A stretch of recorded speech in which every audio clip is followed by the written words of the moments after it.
Bienvenidos a la nueva exposición de Cultural Cordón. Llamas en la nieve. Paisaje, naturaleza muerta, retrato y escenas de género en la colección Alejandro Sanz Peinado.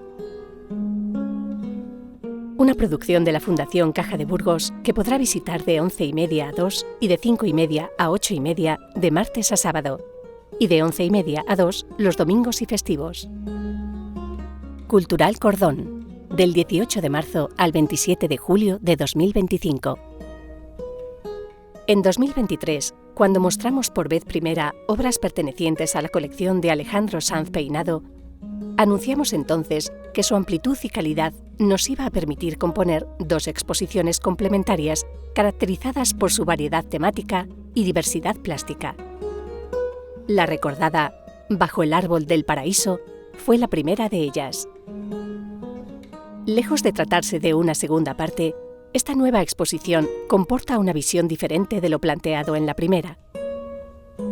Llamas en la nieve se caracteriza por la representación de lo real, de lo tangible, de lo propio de cada ser, de su actividad y de su experiencia personal, en lugar de lo imperceptible y de cuanto escapaba a nuestra comprensión humana, propios de Bajo el árbol del paraíso. Hay llama, hay fuego, hay vida, hay color en esas realizaciones holandesas complejas y solemnes que compiten en argumentaciones, en intención y en plasticidad con las elaboradas en los esclarecidos centros artísticos de nuestro continente. También hay aportaciones de vanguardia que hoy nos parecen naturales, como la descripción de los espacios y los objetos, el interés por las actitudes y por las escenas populares, la atracción por el paisaje e incluso el humor y el sarcasmo.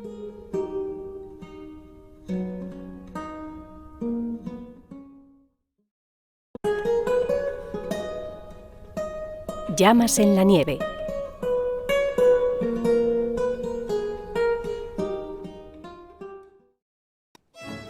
Llamas en la nieve se organiza en torno a 4 grandes capítulos que comprenden la gran variedad estilística del arte europeo entre los siglos XVI y XVIII. Si bien el eje vertebrador se constituye alrededor del arte emanado en los Países Bajos, este se apuntala en la comparación con las miradas afines surgidas en otros centros europeos. La exposición se abre con retratos firmados por artistas como Gaspard de Creye, Jos van Cleve, Gilles Claessens, Anton van Dyck, Jacob van Loo o Hyacinthe Rigaud, además de los españoles Alonso Sánchez Coello, Juan Carreño de Miranda, Claudio Coello o Juan Pantoja de la Cruz. Continúa con Abraham Willemsens, David Teniers II y Hendrik de Meyer, entre los pintores dedicados al costumbrismo y a la pintura de género. En la planta inferior se muestra la obra de Jan van Hoyen, Jacques d'Artois o Gerrit Klaas, entre los consagrados al paisaje. Finalmente, Frans Snijders, Willem van Erp, Adrien Fogdou, Juan Varderhamen, Gabriel de la Corte o Bartolomé de la Dehesa cierran la 4ª sección dedicada a la naturaleza muerta y el bodegón.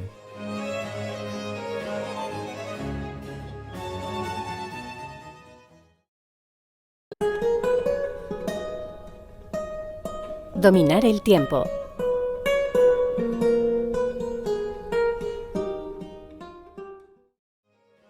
El retrato es un asunto esquivo para el arte. ¿Cómo materializar lo singular y lo distintivo de cada individuo?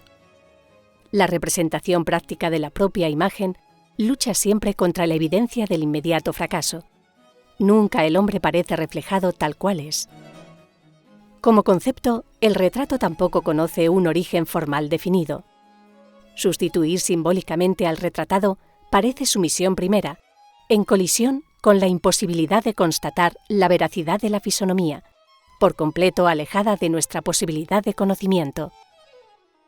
Lo que contemplamos es una instantánea a la que no son ajenos los valores culturales de la sociedad que propone el modo de fijar la identidad del sujeto.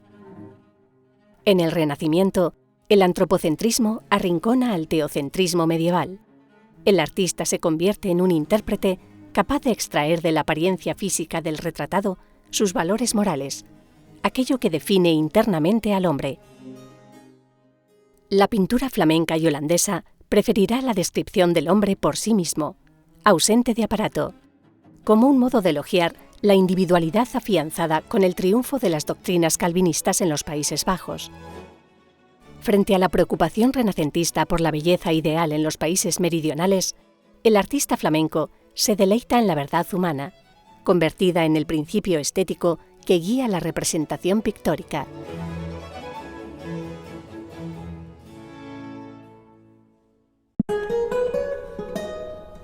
Jacopo de Barbari. Retrato del arquitecto Hans Beheim.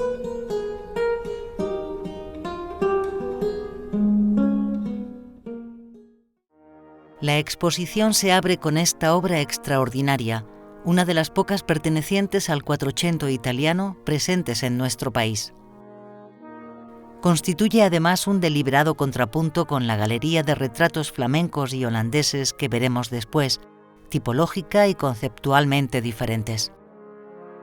El enmarcado de la escena, la idealización y la suma de elementos simbólicos tan propios de la representación italiana se contrapondrá a la síntesis holandesa y a su interés por el realismo más severo.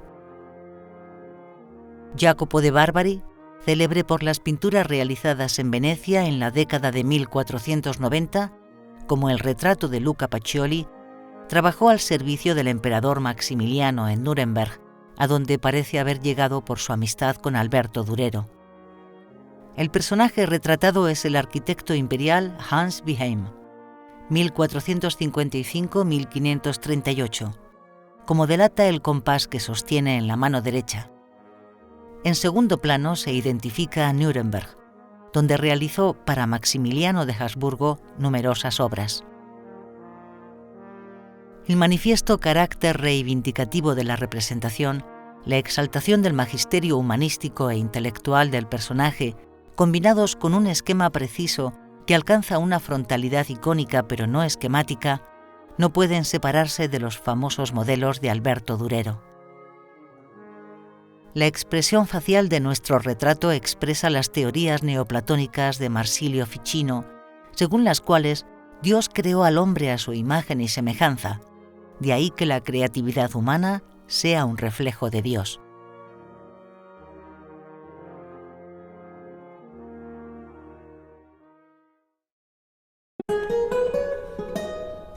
Anton van Dyck. Retrato del abate Cesare Alessandro Scaglia di Berrua.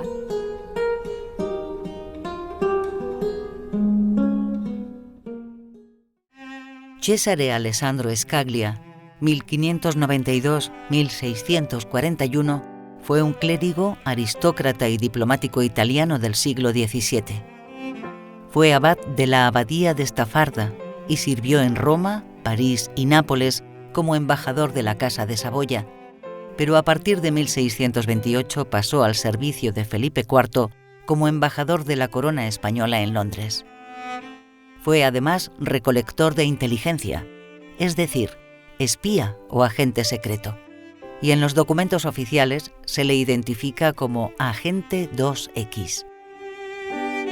Su apuesta por España provocó tensiones con Vittorio Amadeo I cuando éste heredó la corona saboyana en 1630, lo que explica que Scaglia se retirara luego a Bruselas y Amberes, ciudades flamencas de soberanía española.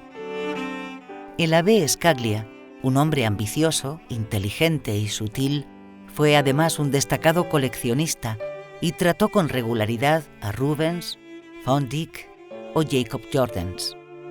También fue amigo de Velázquez, a quien acompañó de Madrid a Génova en el primer viaje a Italia del sevillano. Es Anton van Dyck, uno de los retratistas más importantes de la historia del arte. La influencia de Rubens, de quien fuera su asistente, su paso por Inglaterra, su larga estadía en Italia para regresar a la corte inglesa de Carlos I, quien le consideraba el sucesor de Tiziano y lo ennobleció con el título de Sir, su temprano fallecimiento con apenas 42 años hicieron de él uno de los más admirados pintores del siglo XVII. El realismo verista flamenco se atemperó en Italia en favor de la elegancia y la postura galante y relajada del modelo. El uso de un cromatismo limitado, cercano a la tradición veneciana, unido con la técnica de pintura directa de Rubens, que parece fundir figura y fondo, y la factura liviana y deshecha de su pincelada, no fueron más que un modo para remarcar su principal contribución al arte: la búsqueda de un enfoque original que permita mostrar tanto los impulsos internos como la previsible acción externa, el nervio y el carácter oculto de cada sujeto.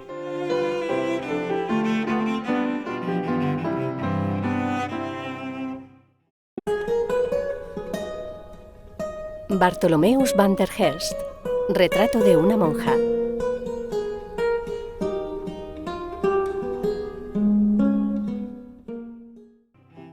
Van der Helst es el autor de uno de los más conocidos retratos de grupo holandeses. La Guardia Cívica de Ámsterdam celebra la Paz de Münster, de 1648.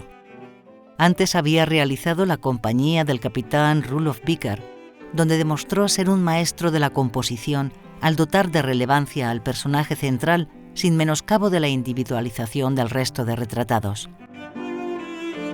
La pintura de miembros de la Schutterij, miembros de las guardias urbanas, se convirtió en una dura competición entre los pintores holandeses, pues no era inusual que tras ellas sobrevinieran encargos de cada uno de sus miembros y familias. En ese contexto debe incluirse su afamado retrato de Andries Bicker, símbolo de la opulencia burguesa de los comerciantes de los Países Bajos. Por ello resulta por completo inusual la pintura que mostramos dedicada a una monja. La retratada formaría parte del Consejo de Gobierno de algún asilo o institución de beneficencia, cuyos regentes eran retratados colectivamente en numerosas ocasiones, aspecto que quizá pueda explicar su enigmático origen. En los retratos individuales, van der Helst optaba por una luz clara y uniforme, lo que contribuye a dotar a las escenas de gran verismo.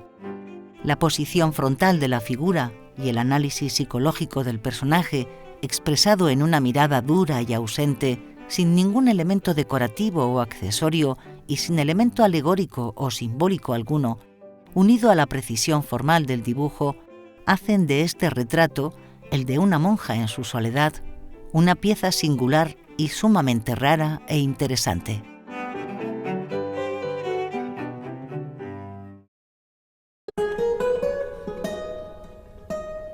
Eternidad del instante.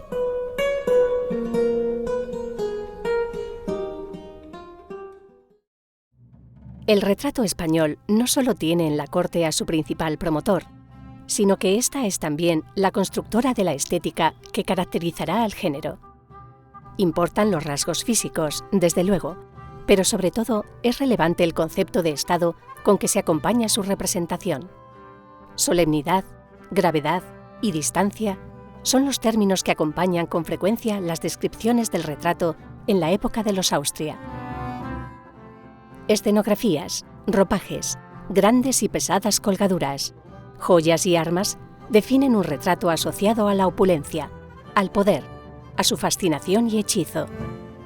Con pocas variaciones, este modelo pervive con los Borbón y solo en el siglo XIX, con el nuevo retrato burgués, incorporará novedades irradiadas desde las principales corrientes del momento.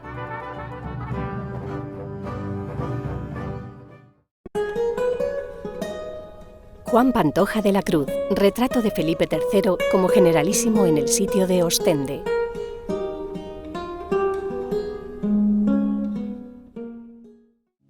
Cuando Alonso Sánchez Coello murió inesperadamente en 1588, fue relevado de seguido como retratista regio por su discípulo Juan Pantoja de la Cruz. A partir de 1590, Pantoja comenzó a trabajar para el príncipe Felipe, al que pintó con regularidad, hasta que en 1596 obtuvo su nombramiento oficial como pintor de cámara. Desde su infancia, la imagen oficial de Felipe III se perfiló ya en sus primeros retratos de Estado, aún como príncipe y después ya como rey, con un carácter marcadamente militar. El modelo iconográfico de lo que será su representación regia se conforma frecuentemente de cuerpo entero, vestido con espléndidas armaduras, bengala, espada, celada, guanteletes, rodela. Aunque se suele citar que Pantoja realizó algún bodegón no conservado o identificado, alguna pintura religiosa y algún fresco, la práctica totalidad de su trabajo se verificó en el retrato de corte. Su estilo mantuvo el gusto flamenco descriptivo, detallista y minucioso en los elementos simbólicos que identifican al personaje. Esquivo en los aspectos psicológicos, Pantoja mantuvo el ideal de austeridad, distancia solemne y elegancia convencional fijados por Tiziano en las décadas anteriores.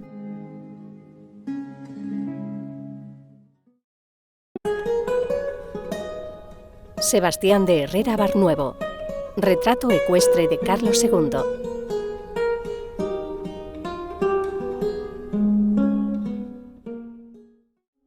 Este tipo de retratos de Carlos II niño, montando a caballo en una pose majestuosa y triunfal, fueron frecuentes cuando el joven rey accedió al trono. Tenían una clara función propagandística al servicio de la monarquía de los Austria, que ya languidecía, pero también el propósito de mostrar una imagen positiva del monarca, ocultando la debilidad de su persona y su reinado. El lienzo que contemplamos tomó como fuente de inspiración la conocida obra de Velázquez pintada para el Salón de Reinos del Palacio del Buen Retiro, que representa al príncipe Baltasar Carlos a caballo. Es, de todos los ejemplos conocidos, el que mejor asimila el modelo velazqueño, captando algunos de sus aspectos técnicos y reproduciendo el paisaje de modo similar. De ningún soberano antes ni de ninguno después se conservan tantos retratos ecuestres como de Carlos II, sobre todo en su etapa de niñez, en un vano intento propagandístico con que apuntalar la frágil naturaleza de un príncipe enfermo. Herrera Barnuevo, ayudante de Alonso Cano, fue pintor, escultor y arquitecto como su maestro. Aunque no se conservan demasiadas obras ciertas debidas a su mano en las tres artes, en su pintura conocida se aprecia la influencia flamenca de Rubens y Van Dyck, sin olvidar el cromatismo cálido y vibrante a la manera veneciana tomado de Alonso Cano.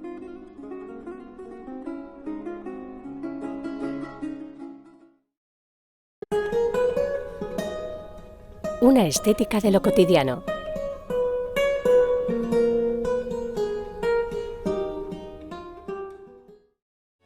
La pintura de género conoció en Holanda un desarrollo y una variedad muy superior al de otros centros artísticos europeos. En gran medida, se ha dicho, porque encerraba también una posición política e ideológica. Contra las representaciones históricas, los asuntos mitológicos y religiosos del sur de Europa, los reformados burgueses protestantes de los Países Bajos procuran una pintura iconoclasta, realista, fácil de entender e incluso de transportar por su ligereza y pequeño tamaño.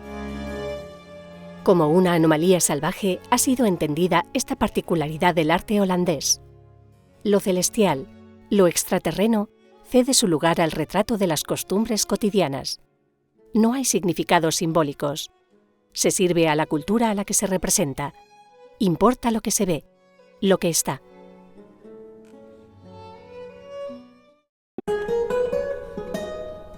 Adrian Peters van de Bene, familia de mendigos.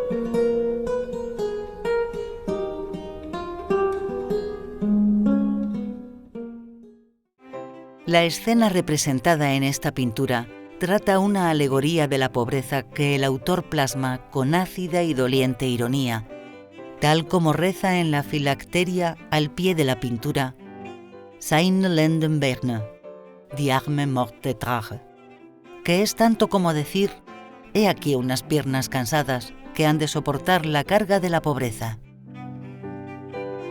El lienzo muestra a un mendigo menesteroso y ciego cargando a sus espaldas con su mujer leprosa, la cual lleva asida en una mano la matraca del leproso y en la otra una escudilla, al tiempo que porta consigo a su pequeño hijo. Fontevenne fue un artista sumamente versátil.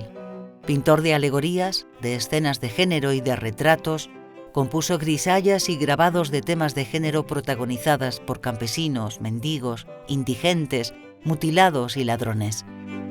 Escenas grotescas que iban ilustradas con proverbios y refranes y que encubrían una intención de denuncia social.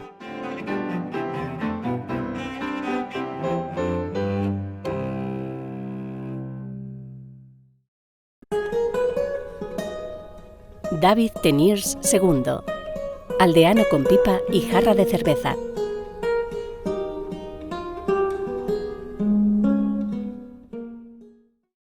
La tradición de las llamadas cabezas de personajes se remonta a Peter Bruegel, el Viejo. Desde entonces, el tema se convirtió en un tópico artístico del arte flamenco del siglo XVII.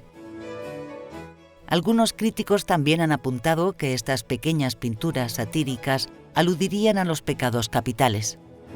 En concreto, en esta pintura, la cerveza y el humo harían referencia a la gula, mientras que la pipa ardiendo sería una mención a la lujuria, a la incontinencia en cualquier caso, trasuntos que el artista desarrolla ante la condescendencia y la burla desencantada. Este desaliñado personaje se fija en nosotros mientras fuma y agarra con determinación su frasca de cerveza. La nariz, cómica e hinchada, y la picaresca barba de chivo enfatizan el efecto del alcohol que se transparenta en una mirada turbia e incierta. La escena está en línea con algunas de las mejores composiciones de Teniers, un maestro en el juego de las expresiones faciales. David Teniers el Joven fue uno de los pintores flamencos de género y paisaje más importantes del siglo XVII. Dos hechos marcarían decididamente su vida: su boda en 1637 con la hija de Jan Bruegel, ahijada de Rubens, y su entrada al servicio del archiduque Leopoldo Guillermo en 1647, lo que le introdujo en el circuito artístico al más alto nivel, culminando con la edición del Theatrum Pictoricum, el primer catálogo de arte, y la fundación en 1664 de la Academia de Amberes.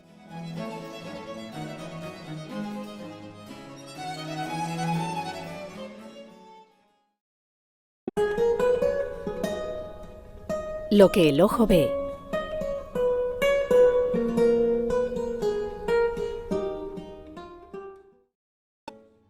El paisaje es un concepto artístico inventado, nos dice la crítica. Es evidente que siempre ha estado ahí, pero solo existe si es contemplado, y contemplar es ver el alma de las cosas. Es, por tanto, la mirada la que lo cambia todo, al declinar el valor material del observado en favor del placer estético que su visión proporciona. Los paisajes que acompañaron las pinturas religiosas flamencas se desvanecen a partir de la segunda mitad del siglo XVI. Para ello fue necesaria una mutación cultural de enorme magnitud. La idea de paisaje y la idea de naturaleza se enlazan en el arte a partir del Renacimiento. Es el comerciante burgués y urbano el que, sin la presión de lo inmediato, puede permitirse incluso la añoranza y la melancolía campesina. No es extraño, por tanto, que fuera en los Países Bajos donde el paisaje se desarrollara con más vigor a lo largo del siglo XVII como género autónomo. Es un arte por completo laico, especializado y que atiende a los condicionantes de su propio éxito comercial. Punto de vista bajo, gusto por los celajes y las nubes, composiciones arquitectónicas, presencia del agua y el mar, arboledas y senderos en perspectiva.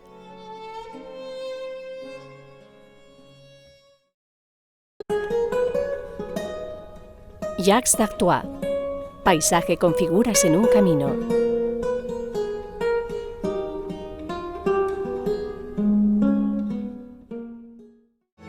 Jacques d'Arthois está considerado como la figura más destacada entre los paisajistas de Bruselas durante el siglo XVII. La obra que contemplamos podría tratarse de una vista del paisaje de los alrededores del bosque de Soignes, al sureste de Bruselas.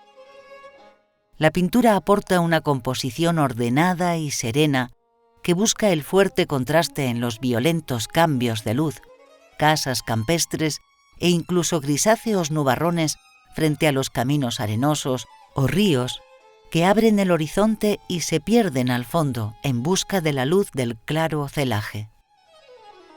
Una característica fundamental en la Escuela Bruselense de Paisaje fue su estilo decorativo, derivado de su especialidad en la realización de cartones para tapices de temas naturalistas. Así se explican los abundantes trabajos de Jacques d'Arthois para la industria tapicera de Bruselas, de la que llegó a ser nombrado pintor público de cartones en 1656.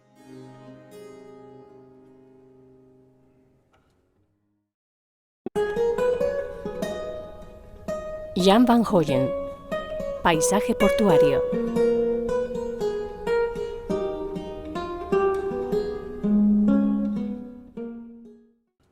Uno de los detalles que caracterizan los paisajes fluviales de Van Hoyen es la construcción de espacios y perspectivas coloreados en tonos terrosos, casi monocromos, donde las figuras, resueltas con trazos cortos y nerviosos, se integran en perspectivas aéreas en las que el celaje y la superficie jaspeada del agua se resuelven en pinceladas largas y disueltas. Con el paso del tiempo, el pintor hará caer el horizonte cada vez más, dejando un espacio creciente para el desarrollo del cielo. En las obras de su etapa final, que es cuando habría que fechar esta imagen, la línea del horizonte desciende decisivamente por debajo de la mitad de la composición. Van Hoyen, el más poético de los paisajistas holandeses, supo captar los pacíficos ritmos y la serena belleza de las actividades cotidianas de las vías fluviales de su país.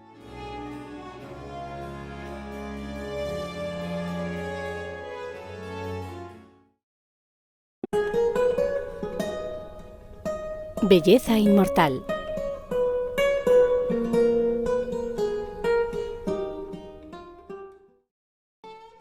La naturaleza muerta está considerada en el mundo del arte como un género neutro.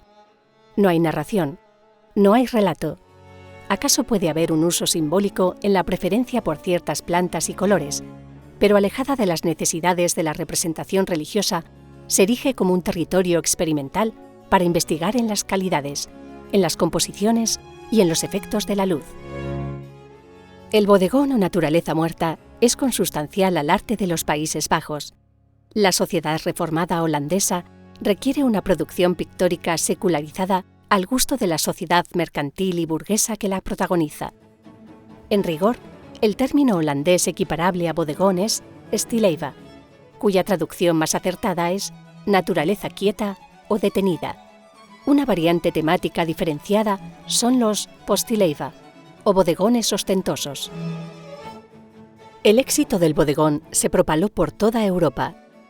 A diferencia de las naturalezas muertas nórdicas, que muestran un mundo satisfecho de sí mismo, las realizadas en los países católicos del sur, como España y Portugal, redundan en la caducidad de la vida, el paso del tiempo y un sentido ascético y exigido de la existencia.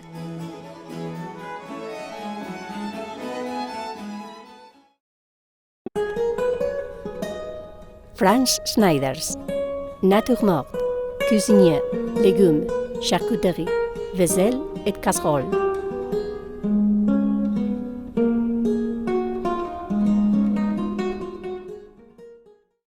De excepcional interés se considera a esta obra en la trayectoria de Franz Schneiders, el más reputado pintor de animales y bodegones del siglo XVII flamenco y creador de dos nuevos géneros de pintura: las escenas de caza y las despensas. La primera obra conocida de Schneiders es un bodegón con caza, fruta y verdura pintado en 1603, hoy en paradero desconocido.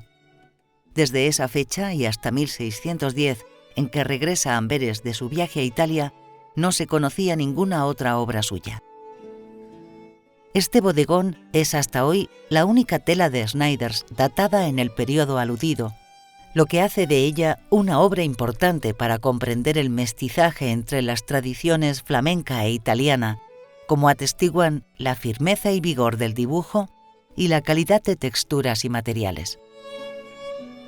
Las primeras obras de Snyders se relacionan con los llamados bodegones de desayuno Clara Peters, para acrecentarse paulatinamente en tamaño en la segunda década del siglo, a la par que aumentan los elementos dispuestos en el cuadro y se abandona la composición vertical para dar cabida a una estructura más dinámica y orgánica.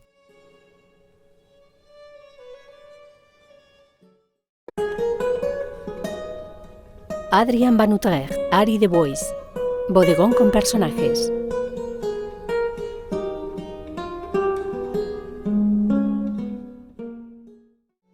Un claro ejemplo de la colaboración entre dos autores diferentes ejemplifica la pintura que presentamos. Uno se ocupa de las figuras, el otro de los elementos naturales.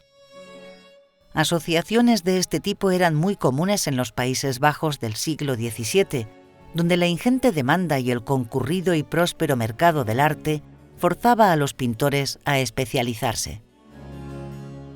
En esta tela, las figuras se deben a la mano de Arie de Bois, pintor prolífico y vinculado a la escuela caravagista de Utrecht, cuyas manos dibujadas a la forqueta, arqueando los dedos, le definen estilísticamente. El precioso y decorativo bodegón, sin embargo, se debe a una mano distinta.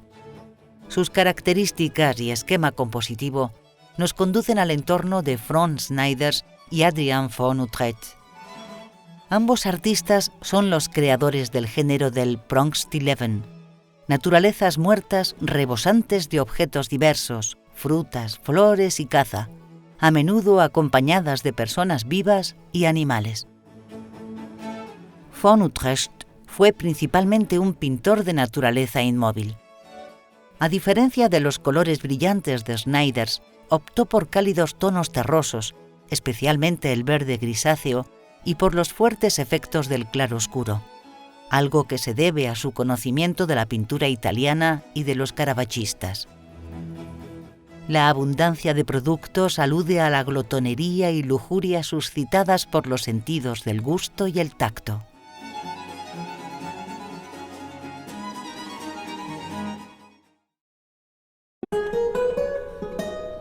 Gabriel de la Corte. Guirnaldas con representaciones mitológicas en su interior de Diana y Endimión.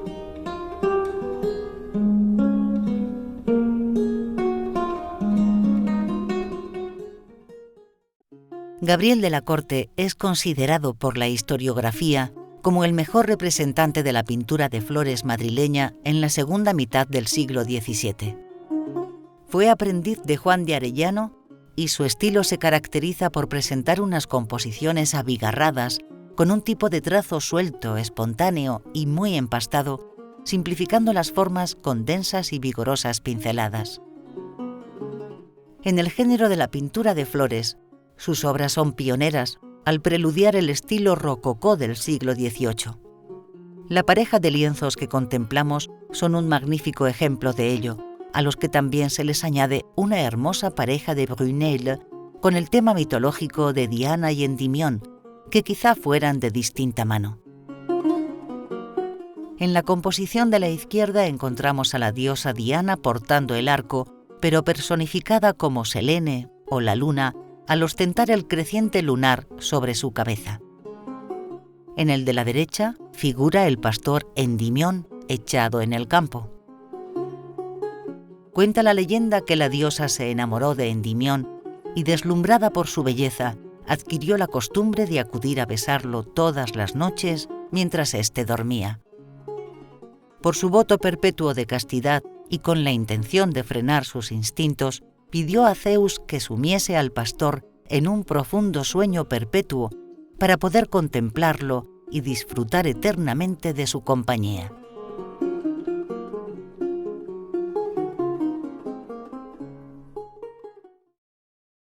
La exposición Llamas en la nieve, paisaje, naturaleza muerta, retrato y escenas de género en la colección Alejandro Sanz Peinado es una producción de la Fundación Caja de Burgos para su espacio Cultural Cordón.